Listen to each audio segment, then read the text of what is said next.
Professeur Willem, bonjour. Bonjour. Je vous remercie de consacrer votre temps que je sais très rempli par moult conférences pour Biosanté TV. Biosanté TV, c'est une télé qui met en avant les utopistes comme vous et ceux qui utilisent les médecines douces pour soigner les gens. Vous êtes ici donc présent au Salon Zen de Nantes et vous êtes venu donc défendre ou expliquer le thème des intolérances. Alors ma première question c'est, est-ce que l'intolérance c'est le stade qui précède les allergies? Non, elles peuvent se développer parallèlement, mais classiquement les allergies débouchent sur les intolérances, après les travaux de Foyon et combien d'autres. Alors, pourquoi j'ai fait un livre sur les intolérances? J'aime pas tellement faire des livres, j'en ai fait 35, mais quand il y a un manque, quand il y a quelque chose qui manque dans la santé, je le fais. Alors, en l'occurrence, avant, on parlait d'allergies. On dit les allergies. Et moi, je me suis rendu compte que les intolérances n'avaient rien à voir. Donc, je me suis précipité, j'ai fait un livre, parce qu'il faut savoir que les allergies, donc, il y a l'antigène, ça peut être le gluten, ça peut être le valumine, etc. Ça suscite l'élaboration d'un anticorps qui va le neutraliser. Et l'anticorps s'appelle l'immunoglobuline E. Les intolérances, alors, d'abord l'allergie, c'est une réaction cutanée ou muqueuse, uniquement, qui est rapide, qui est assez explosive. Tandis que quand c'est une intolérance alimentaire, donc l'agresseur, ça peut être du colza, ça peut être le gluten, ça peut être 36 choses. Et l'apparat, c'est-à-dire l'anticorps, c'est une immunoglobuline G. Donc bien séparé. Alors, excusez-moi, je vous coupe, mais on se rend compte que maintenant, tout le monde est intolérant ou allergique à quelque chose. Est-ce que nos grands-parents étaient comme ça? Est-ce qu'il n'y a pas aussi un effet mode qui peut être motivé par les marchands du temple, comme il y en a partout et malheureusement de plus en plus? Non, non, ça se justifie en pleinement quand on voit déjà toute l'agriculture moderne, tous les additifs, tous les changements de texture des aliments, etc. Obligatoirement, ça se répercute au niveau des réactions. Les réactions sont plus spécifiques, allergiques ou intolérantes. On est polyintoxiqué. On est, faut voir, il n'y a pas un poisson qui ne ressent pas des métaux lourds. On est envahi de métaux lourds. Moi, on est 3 fois par semaine des métaux lourds, mes transaminas sont montés et je peux identifier, matérialiser les métaux lourds. Alors c'est quand même inquiétant. Alors en fait, on peut s'avancer sur 2 axes par rapport aux allergies et également aux intolérances. C'est qu'on a quand même, malgré tout, une baisse du système immunitaire qui peut être liée, en fonction de ce que vous voulez dire précisément maintenant, à la qualité des aliments qui est de plus en plus délétère. Donc je pense que là on est aussi face au système financier des grandes surfaces, mais on a aussi des gens qui sont plus impactés par l'environnement, que ce soit l'environnement digestif que vous venez d'évoquer, mais ça peut être aussi l'environnement des rayonnements. Et est-ce que c'est ça aussi qui peut être le facteur déterminant dans l'apparition des allergies et des intolérances, cette baisse des défenses immunitaires? Oui, tout interfère, mais d'abord les dégâts de circulation routière, quoi. Tous les polluants, on l'a vu là, à Paris, là, normalement on aurait dû alterner tellement il y en avait. Il y en a partout. Le nombre de morts qu'il y a par rapport aux aînés, aux plus vieux, qui sont intoxiqués aux polluants atmosphériques, sur Paris, il y en a 40 ou 50 qui meurent chaque année, rien qu'à Paris. Parce qu'ils sont polyintoxiqués, ils habitent sur une rue passante, je ne sais pas. On est, j'allais dire, tout l'environnement est péjoratif. Il faut aller dans la forêt et dans une clairière de forêt. Quoi. Alors donc ça ne va pas s'arranger parce que d'abord ils viennent de supprimer les quotas, donc ça c'est pas forcément une bonne chose. Et ensuite on est bien placé pour savoir que la circulation va augmenter.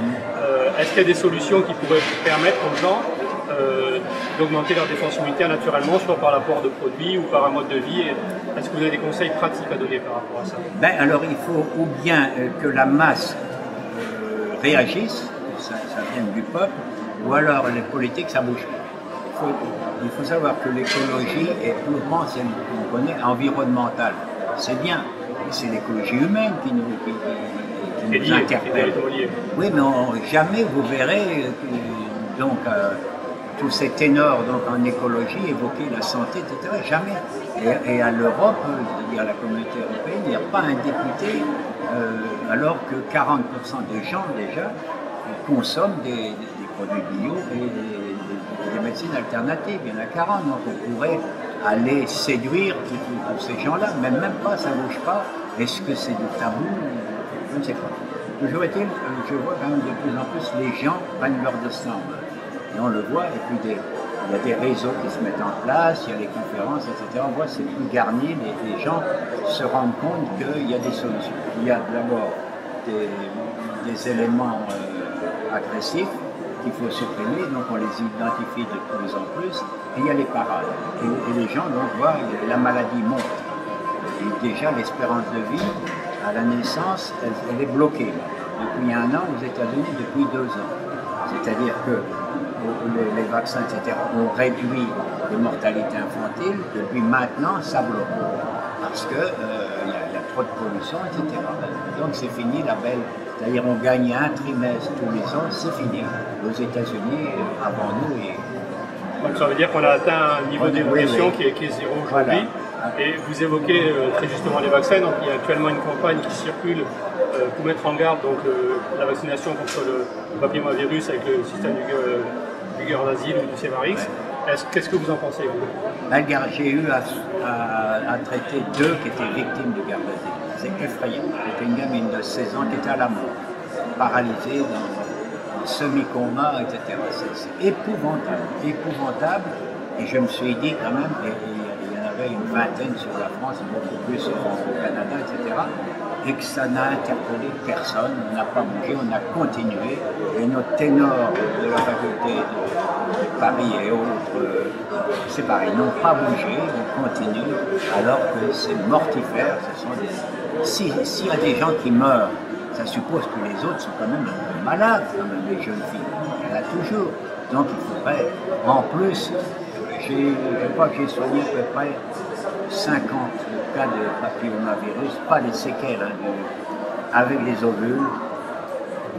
3 fois sur 4 ça marche. Et on renouvelle encore une série de 20 jours avec des ovules et 4 huiles essentielles dedans, ça fait la fête. Et alors donc en France on a atteint un niveau de vaccination des jeunes filles de moins de 17%, ce qui a inquiété bien sûr donc les pouvoirs publics et parallèlement les laboratoires, parce que ce sont quand même eux qui sont derrière.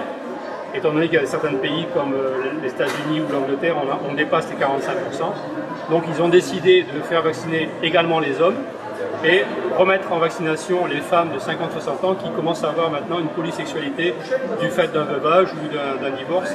Donc on augmente un peu la population qui est censée être à risque. Est-ce que ce genre de commentaires... Ou alors je rentre dans le folklore ou je me tais. Qu'est-ce que vous voulez? Oui, évidemment, il y en a qui sont à l'affût de tout. Mais ils ne sont pas à l'affût quand ça va dans le bon sens. Hein. Il n'y a pas de génie, il n'y a pas d'éclair de génie quand il faut améliorer les choses. Professeur Willem, vous parcourez le monde entier déjà avec votre association Médecins au pied nus. Vous êtes vous-même chirurgien, on peut vous classer de chirurgien de guerre. On peut dire que vous avez vu toutes les choses et toutes les personnes de ce monde. Qu'est-ce qui vous fait encore aujourd'hui venir faire une conférence alors que vous pouvez être tranquillement chez vous à siroter une bière? Oui. Non, d'abord j'ai toujours un bon accueil à Nantes et Angers, j'ai toujours un bon accueil. Bon, c'est pas pour flatter mon ego. Bon, quand il y a une belle assistance comme vous avez vu, ça vaut vraiment le coup. Mes endorphines, elles grimpent. Ou mon adrénaline. Ça fait du bien à votre ego? Ah, ça fait du bien. Puis non, j'ai un ami là qui me gère, qui vend mes livres, etc. Donc je l'accompagne. Mais est-ce que vous avez l'impression de faire partie de ces gens qui ont une mission d'information? Est-ce que la mission c'est peut-être un peu... On n'est pas encore... Un grand mot, disons que j'y participe, puis alors je suis courageux parce que bon, je suis rayé de partout. Je vis comme un moine, mais ça, parce que je ne veux pas être marqué par l'argent, etc. Ce qui fait que, non, je suis bien, je gère mes petits-enfants, etc. Non, je suis un senior, on va dire un bébé, je suis heureux.